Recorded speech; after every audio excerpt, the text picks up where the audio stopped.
Sa ngalan ng Ama at ng Anak at ng Espiritu Santo. Amen. Sumainyo po ang Panginoon. At sumaiyo rin. Upang tayo ay maging karapat-dapat sa pag-aalay natin ng banal na misa, ating pong suriin ang ating sarili. Aminin natin ang ating mga nagawang pagkakasala at buong kababaang loob na humingi tayo ng tawad sa Diyos.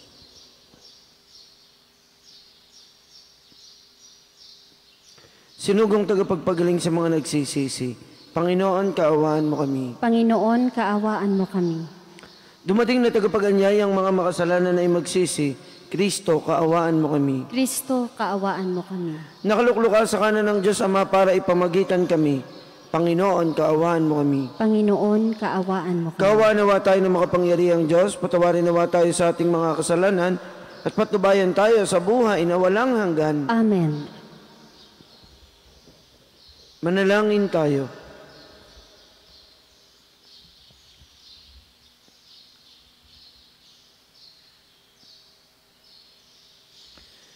Ama naming makapangyarihan, buong puso mong ipinagkakaloob sa iyong mga matapat na lingkod, ang kadakilaang maging banal na iyong ikinalulugod.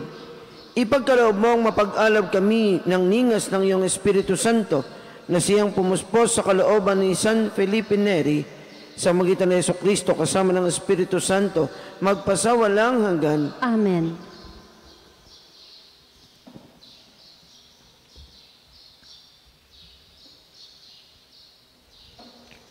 Pagbasa mula sa aklat ni Sirach. Mahabag ka sa amin, Panginoon, Diyos ng sanlibutan. Lingapin mo kami at gawin mong matakot sa iyo ang lahat ng bansa. Sa gayon, makikilala nila tulad ng pagkakilala namin na walang ibang Diyos liban sa iyo, Panginoon. Magpakita ka uli ng mga kababalaghan. Gumawa ka ng mga bagong himala. Tipunin mong lahat ang mga lipi ni Israel at ibalik mo sila sa lupaing ipinamana mo sa kanila noong una. Kaawaan mo, Panginoon, ang bayang itinuturing na bayan mo. Ang Israel na inari mong anak na panganay. Kahabagan mo ang aming banal na lungsod. Ang Jerusalem na pinili mong tirahan. Puniin mo ang Sion ng mga awit ng pagpupuri sa iyo. Puniin mo ng iyong kaluwalhatian ang iyong banal na tahanan. Patunayan mo sa iyong bayan ang mga ginawa mo noong unang panahon. Tuparin mo ang mga pahayag na ginawa mo sa pamamagitan ng iyong pangalan. Gantihin mo ang mga umaasa sa iyo. Patunayan mo, Panginoon, na mapagkatitiwalaan ang iyong mga propeta. Ipagkaloob mo na ang idinadalangin ng iyong mga lingkod. Naway manaog na sa bayan mo ang pagpapala ni Aaron. Sa gayoy, makikilala ng lahat ng tao sa sanlibutan na ikaw nga ang Panginoon, ang Diyos na walang hanggan. Ang salita ng Diyos. Salamat sa Diyos. Salmong tugunan. O Diyos ng sanlibutan, kami iyong kahabagan. O Diyos ng sanlibutan, kami iyong kahabagan. Huwag mong parusahan kaming mga anak sa pagkakasala ng aming magulang. Ikaw ay mahabag sa mga lingkod mong pag-asa'y pumanaw. O Diyos ng sanlibutan, kami iyong kahabagan. Mahabag ka sana, kami ay tulungan. Panginoong Diyos na tagapagligtas, dahil sa ngalan mo, kaming nagkasalay, patawaring ganap, at ang pagpupuri sa iyo ng madlay, hindi maglilikat. O Diyos ng sanlibutan, kami iyong kahabagan. Iyong kahabagan, ang mga bilanggong kanilang hinuli. Dinggin mo ang daing, sa taglay mong lakas, iligtas mo silang takdang papatayin. Kaming iyong lingkod, lingkod mo kaming parang mga tupas sa iyong pastulan. Magpupuring lagit, magpapasalamat sa iyong pangalan. O Diyos ng sanlibutan, kami iyong kahabagan.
Sumayin niyo po ang Panginoon. At sumaiyo rin. Ang mabuting balita ng Panginoon ayon kay San Marcos. Papuri sa iyo, Panginoon. Noong panahon yon, nasa daan ang mga alagad patungong Jerusalem. Nauna sa kanila si Jesus. Nangangamba ang mga alagad at natatakot naman ang mga taong sumusunod sa Kanya. Ibinukod ni Jesus ang 12 at sinabi ang mangyayari sa Kanya. Wika niya, ngayon ay paahon tayo sa Jerusalem. Ang anak ng tao ay ipagkakanulo sa mga punong saserdote at sa mga eskriba. Kanilang hahatulan siya ng kamatayan at ibibigay sa mga hentil.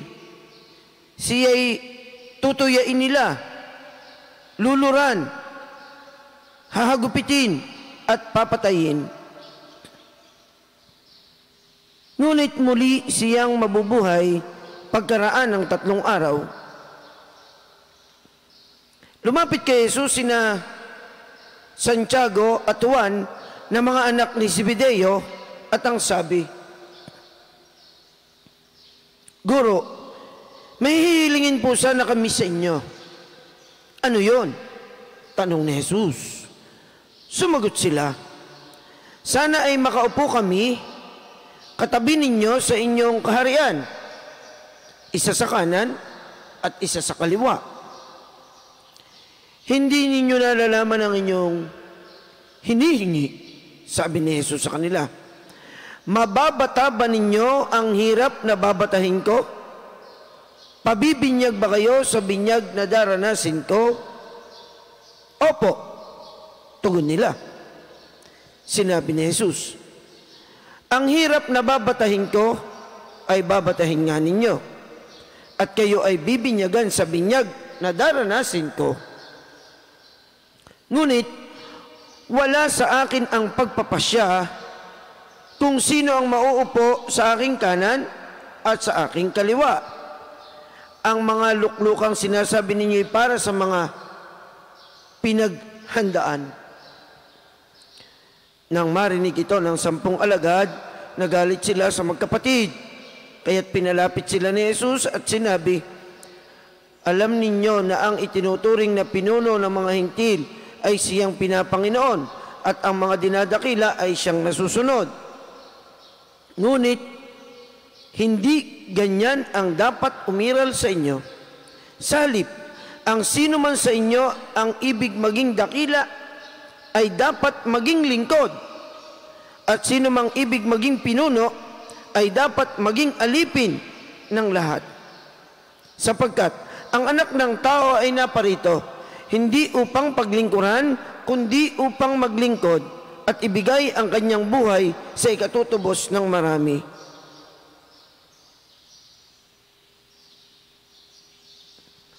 Mga kapatid, ang mabuting balita ng Panginoon. Pinupuri ka namin, Panginoong Heso Kristo.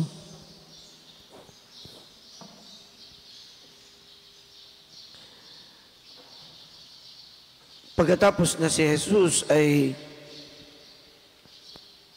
magpahayag ng kanyang sasapiting pagpapakasakit at pagkamatay sa krus, lumapit naman ang magkapatid na kanyang alagad. May hiniling sa kanya sina Santiago at Juan. Kung ating mapapansin sa Ebanghelyo, bagamat laging kasama ni Jesus ang 12 apostoles, merong 3 na lagi siyang kasama. Kapag siya'y lalayo, hihiwalay, may pupuntahan, magdadasal, akyat ng bundok, laging meron siyang inaaya na 3. Kung nyo napansin. Sino-sino yun? Peter, James, and John. Sina Pedro, Santiago, at Juan. Kaya sa pagiging malapit kay Jesus, ng magkapatid na Santiago at Juan, laging sila ang bukod tanging kasama ni Jesus. Nabuo yung natatanging ugnayan. Kaya nung marinig ni na Santiago at Juan, na si Jesus ay nagpapahayag sa kung ano ang kanyang sasapitin at magiging kaluwalhatian pagkatapos noon, naging interesado ang dalawa. Total ay hari ang ating guro at maluluklok sa kanyang trono, gustong maging kaliwat kanan ng dalawa. Sa panahon natin ngayon, pwede natin sabihin, sip-sip ang dalawang ito. Ganyan ang magiging reaksyon natin. Ano? Ganun pag ikaw ay laging kasama, nihayaya, so pagkasip-sip niyan, talagang nagpapalakas. Ganun ang interpretasyon natin. Pero si Santiago at Juan ay nakabuo ng isang matibay na ugnayan kay Jesus. Sa katunayan ay tinanong sila ni Jesus, handa ba kayo magbata ng hirap para sa akin? Ang bilis na sagot, opo. Magpapabinyag ba kayo katulad ng binyag na ginawa sa akin? Opo, ang bilis na sagot. Sapagkat lagi na nga silang kasama ni Jesus, naunawaan na nila ang magiging buhay ni Jesus. At handa silang sumunod sa Kanya.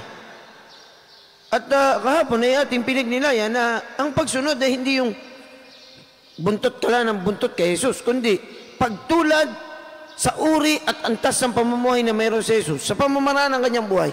At ito'y nagiging buhay na ni Santiago at ni Juan. Kaya nga handa silang sumunod kay Jesus. Handa silang magbuwis ng buhay para kay Jesus. Kaya lang, may isang bagay sila palang hindi naunawaan. Sapagkat gustong maging sikat ng dalawang ito, gustong kasama ni Jesus, ika nga natin sip-sip ang dalawang ito.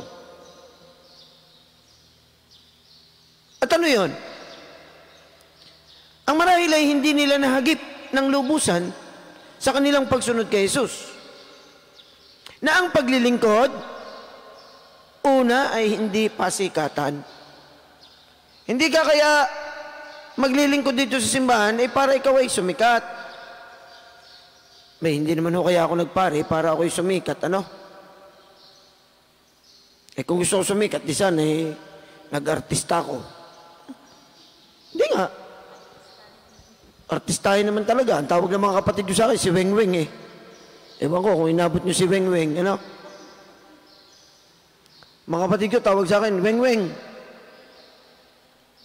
Lalo na yung kapatid kong bunso. Naku, atag akong ibuli noon Tawag sa akin si Weng Weng. Di kayo si Weng Weng, artista. Pag sinabi kong artistahin ako, oo, Weng Weng ka. No? Nung nagdaang linggo, nung hindi pa ako nag-aahit, mga kapatid ko, lagi nang pinagdikit ang picture naming dalawa ni Empoy. Kalahin mong kamukha daw ako na Empoy. Buti na lang at si Empoy ay talagang magandang lalaki. Ano? Oh. Kung hindi pa makontento, pagtatabihin pa yung mukha namin ni Senator Manny Pacquiao. At least, senador, ano? Oh. Pero, kita nyo naman, nagpunta dito si Coco Martin, hindi naman kami nagkakalayo, ano? Choco Martin. Aba, ay kung gusto nating sumikat, hindi mag-arista tayo. Hindi ganun ang pagsunod kay Jesus. Kailangan mababa ang iyong kalooban. Kaya hindi pwede ang balat sibuyas. Napuna ka laang, napagsabihan ka laang, ala, ayaw ko na mag-serve, di yan na kayo. Ay hindi, nagbubunga ang pagsisimba mo, pagka gayon, hindi nagbubunga ang pagsunod mo kay San Jose. Kung ikay balat sibuyas, at ikaw pang number 1 nagliligalig, naku po. Ha? Tagal-tagal mo nang nagsisimba, tagal mo nang member ng mga organisasyon, ha? Ang tagal mo nang member ng Knights, hindi pa nakikita sa iyo si San Jose. Bakit? Ikaw pa number 1 nagliligalig, kakabwisit, ano? Mabibigwasan mo Aba, ang tagal nang nandito sa simbahan, sila pang maliligalig, nakakabwisit ang ganyan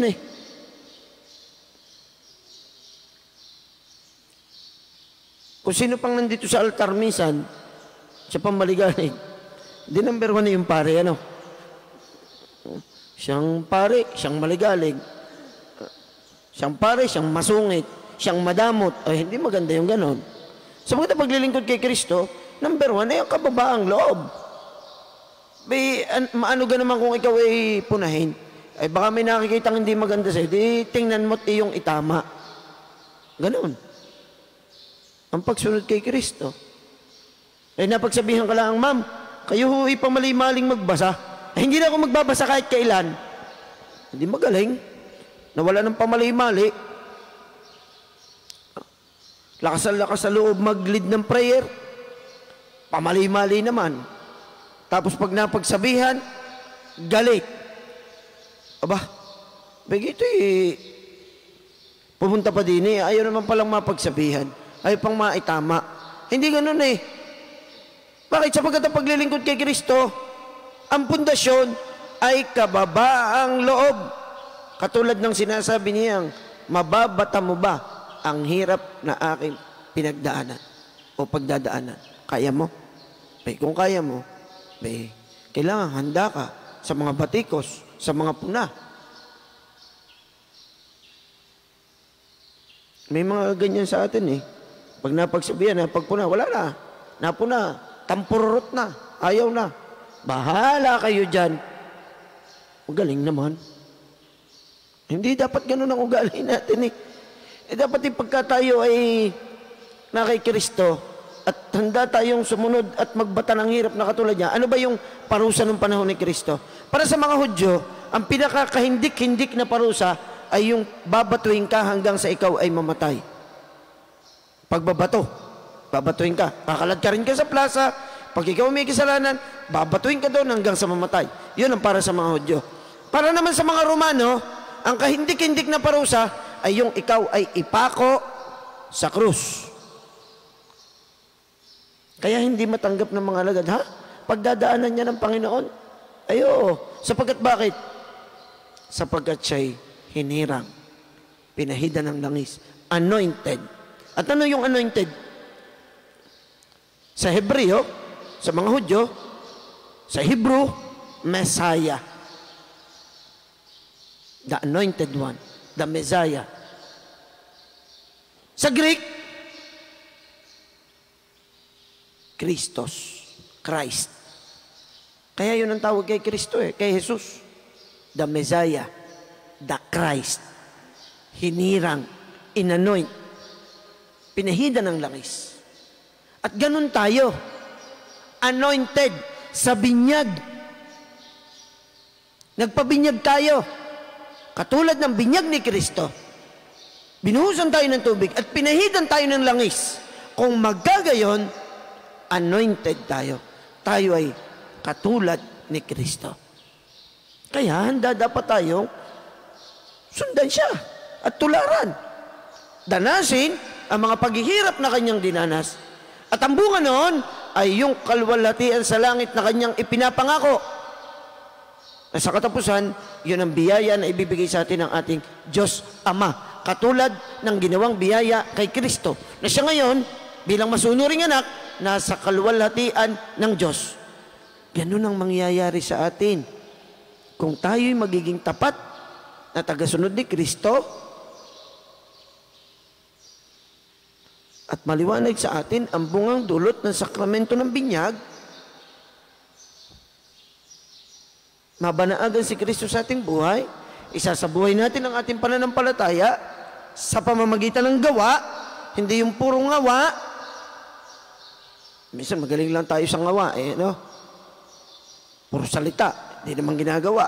Ano klaseng pananampalataya yan? Kaganyan. Kaya ngayon, mauunawa natin, ayun pala, ang paliwanag ni Kristo kay Santiago at kay Juan. Yung mga alagad na handang tunay na sumunod sa Kanya, magbata ng hirap kung sakali, pagdaanan ng mga pagsubok, ibig sabihin sa ating buhay, na hindi bumibitaw kay Kristo, at yung pagiging tapat sa Kanya, pagtulad kay Kristo. Narino ay araw-araw ay mabanagan sa ating buhay si Jesus. Ipinahayag ni Kristong ating Panginoon ang Kanyang mapagligtas na kamatayan at muling pagkabuhay. Sa pamamagitan niya ang mapagpakasakit na lingkod, ilahad natin sa Amang mahabagin ang ating panalangin. Gawin mo kaming mga tunay na lingkod, O Panginoon. Gawin mo kaming mga tunay na lingkod, O Panginoon.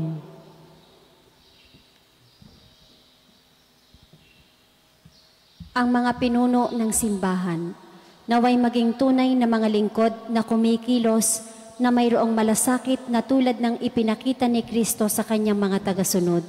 Manalangin tayo sa Panginoon. Gawin mo kaming mga tunay na lingkod, O Panginoon.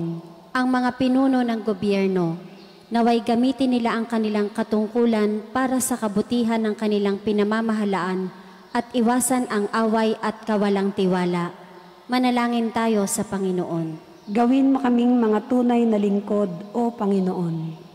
Ating lahat nawang mapagtanto na ang tagumpay sa mata ng Diyos ay hindi nasusukat sa mga panuntunan ng mundo, kundi sa paggalang na ibinibigay natin sa ating kapwa.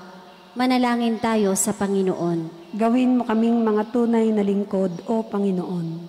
Ang mga may sakit, naway kanilang maunawaan na nagiging isang dakilang biyaya ang paghihirap nila kapag iniuugnay sa paghihirap ni Kristo. Manalangin tayo sa Panginoon. Gawin mo kaming mga tunay na lingkod, O Panginoon. Ang mga tapat na yumao, naway makatagpo ng walang hanggang kapayapaan. Manalangin tayo sa Panginoon. Gawin mo kaming mga tunay na lingkod, O Panginoon.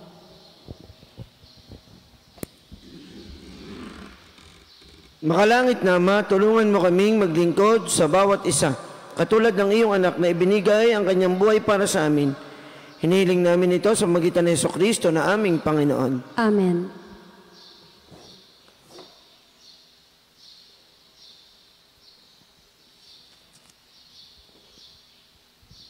Kapuri-puri ka Diyos sa mga lumikha sa sanlibutan, sa inyo pong kagandahang loob. Narito ang aming maiaalay mula sa lupa at bunga ng aming paggawa. Ang tinapay na ito para maging pagkain na bibigay buhay. Kapuri-puri ang poong may kapal, ngayon at kailanman.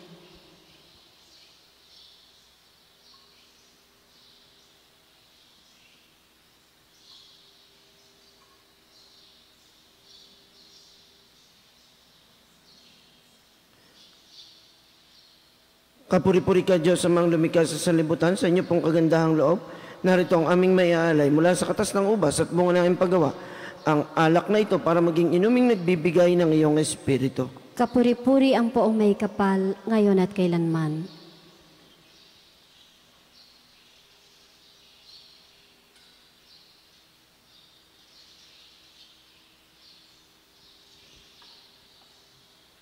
Manalangin po tayo mga kapatid upang ating paghahain ay kalugdan ng Diyos sa mga makapangyarihan. Tanggapin nawa ng Panginoon itong paghahain sa iyong mga kamay, sa kapurihan niya at karangalan, sa ating kapakinabangan at sa buong sambayanan niyang banal.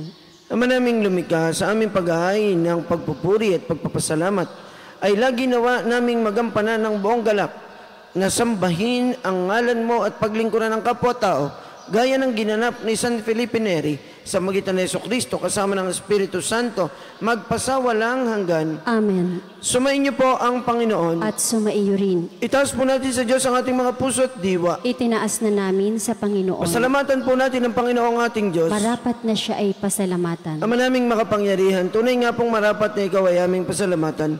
Ngayong si San Felipe Neri pinararangalan sa muhay niyang totoong uliran at pagiging maasahan sa panunungkulan. Kaya sa Jesucristo na maasahan sa katapatan ay inihahayag sa pangangasiwa sa sambayanan. Ang malasakit ng mga ulirang tagapangasiwa noon ay nagpapatuloy magpahanggang ngayon sa mga panalangin kanilang iniuukol. Kaisa ng sambayanan mong dito'y nagtitipon.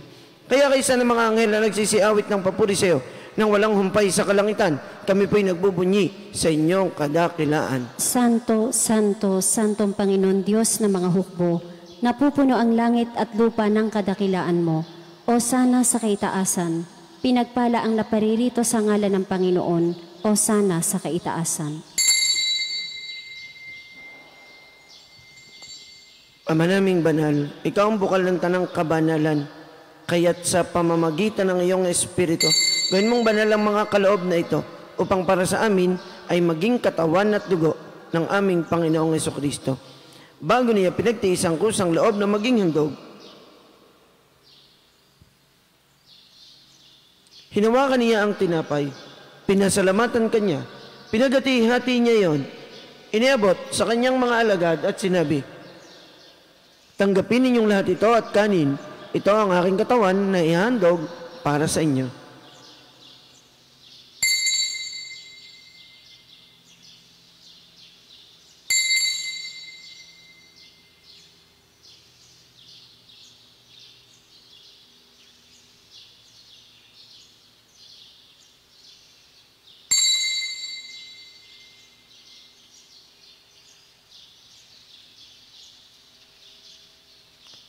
Gayon din naman noong matapos ang hapunan, hinawakan niya ang kalis.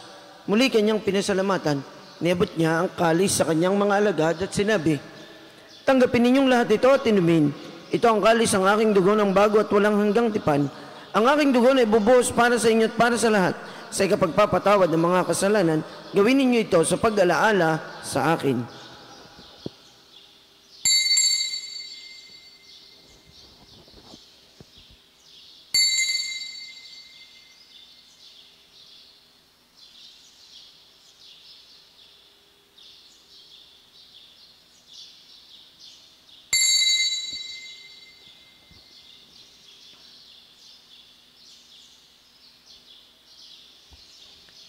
Ipagbunyi po natin ang misteryo ng ating pananampalataya. Si Kristo'y namatay, si Kristo'y nabuhay, si Kristo'y babalik sa wakas ng panahon. Ama, ginagawa po namin yan ang pag-alaala sa pagkamatay at muling pagkabuhay ng inyong anak. Kaya tiniaalay po namin sa inyo ang tinapay na nagbibigay buhay at ang kalis na nagkakaloob ng kaligtasan. Kami po ay nagpapasalamat dahil kami inyong minarapat na tumayo sa harap mo para maglingkod sa inyo. Isinasamo po namin kami magsasalo-salo sa katawan at dugo ni Kristo ay mabuklod sa pagkakaisa sa pamamagitan ng Espiritu Santo. Ama, lingapin mo ang iyong simbahang laganap sa buong daigdig. Puspusin po ninyo kami sa pag-ibig. Kaysa ni Francisco na aming Santo Papa, ni Gilbert na aming obispo, ng lahat naming mga obispo at ng tanang kaparian. Alahanin po ninyo mga kapatid naming nahimlay na may pag-asang sila ay muling mabubuhay. Gayon din ang lahat ng mga pumanaw na. Kawaan po ninyo sila at patuloy sa inyong kaliwanagan. Kawaan po ninyo at pagindapatin kaming lahat na makasalo sa inyong buhay na walang wakas. Kaysa ng mahal na Bereng Maria na ina ng Diyos at ni San Jose na kanyang kalinis-linisang esposo. Kaysa ng mga apostol at mga martir.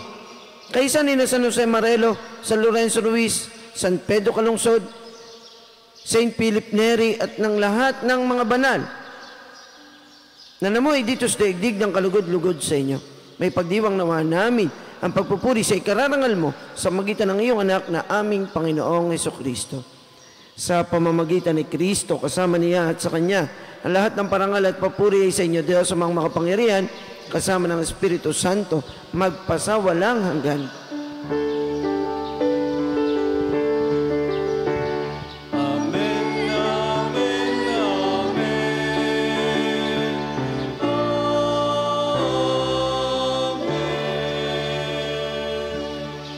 Itinuro sa atin ng ating Panginoong Jesucristo na ituring at tawagin ang Diyos bilang Ama. Buong kababaang loob, idulog natin sa Kanya ang lahat nating mga panalangin, kahilingan at mga pagsusumamo.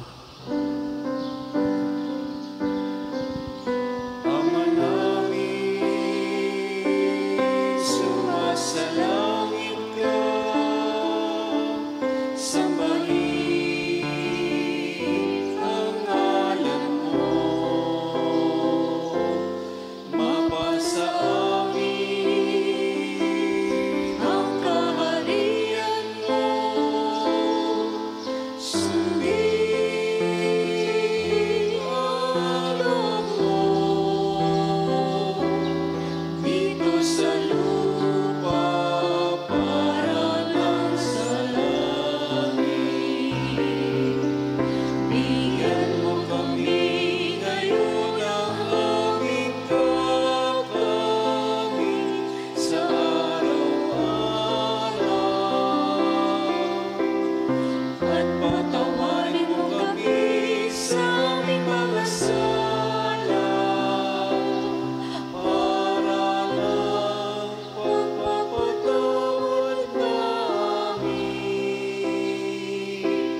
sa nakakasala sa amin. At huwag mo kami ipahimpulot sa lukso, at ialya mo kami sa lahat ng masama. Hinihiling po namin kami iadya sa lahat ng masama, pagkalooban ng kapayapaan araw-araw, iligtas sa kasalanan at ilayo sa lahat ng kapahamakan, samantalang kami pinananabikan ng dakilang araw ng pagpapahayag ng tagapagligtas naming si Jesucristo. Sapagkat iyo ang kaharian, ang kapangyarihan at ang kapurihan, magpakailanman. Amen. Panginoong Jesucristo, sinabi po ninyo sa inyong mga apostol, kapayapaan ang iniiwan ko sa inyo, ang aking kapayapaan ang ibinibigay ko sa inyo. Tungayan po ninyo ang aming pananampalataya at huwag ang aming mga pagkakasala. Pagkalooban po ninyo kami ng kapayapaan at pagkakaisa ayon sa inyong kalooban, kasama ng Espiritu Santo, magpasawalang hanggan. Amen. Ang kapayapaan ng Panginoon nawa ay lagi pong sumainyo. At sumaiyo rin. Maghangad at magbigayan tayo ng kapayapaan ni Kristo sa bawat isa. Kordero ng Diyos na nag-aalis ng mga kasalanan ng sanlibutan, maawa ka sa amin. Kordero ng Diyos na nag-aalis ng mga kasalanan ng sanlibutan, maawa ka sa amin. Kordero ng Diyos na nag-aalis ng mga kasalanan ng sanlibutan, ipagkaloob mo sa amin ang kapayapaan.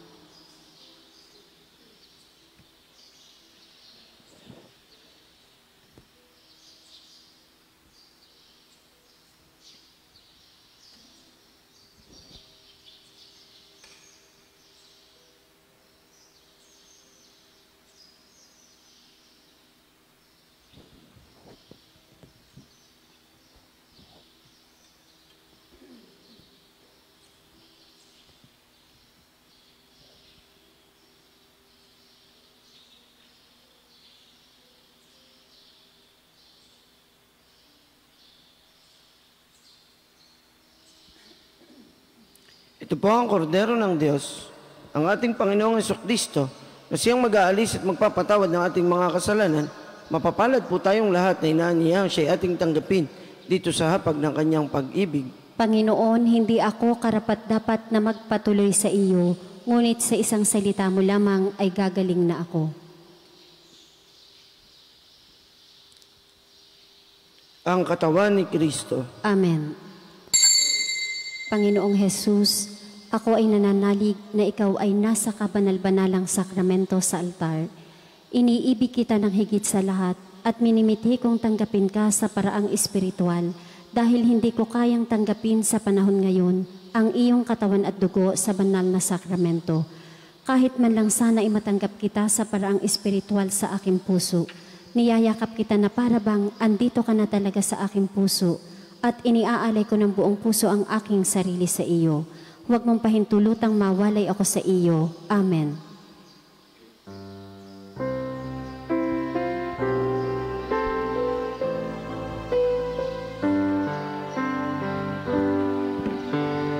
Ang Panginoon ang aking pastor, pinagiginhawa ko. Lubos, handog niyang himlayay, sariwang pastulan, ang pahingahan ko'y payapang batisan, hatid sa kaluluwa ay kaginhawahan sa tumpak na landas. Siyang patnubay, ang Panginoon ang aking pastor, pinagiginhawa ko.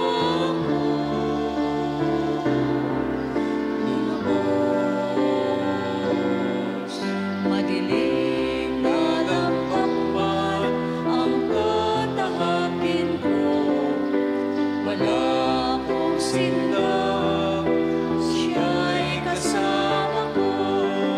Ang hawak niyang tungkol, ang siyang gabay ko. Tangan niyang pamalo. Manalangin po tayo.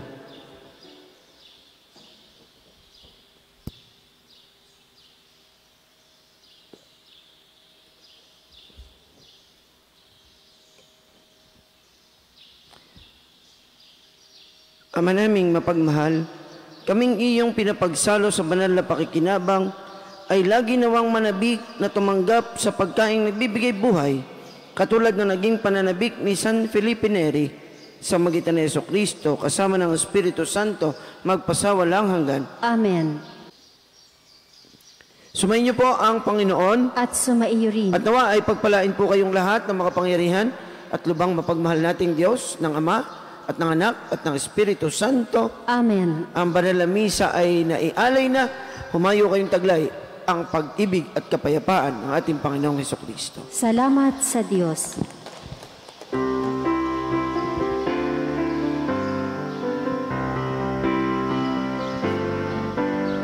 Sambayan ang pinugot sa pag-ibig ni Kristo, magdiwang.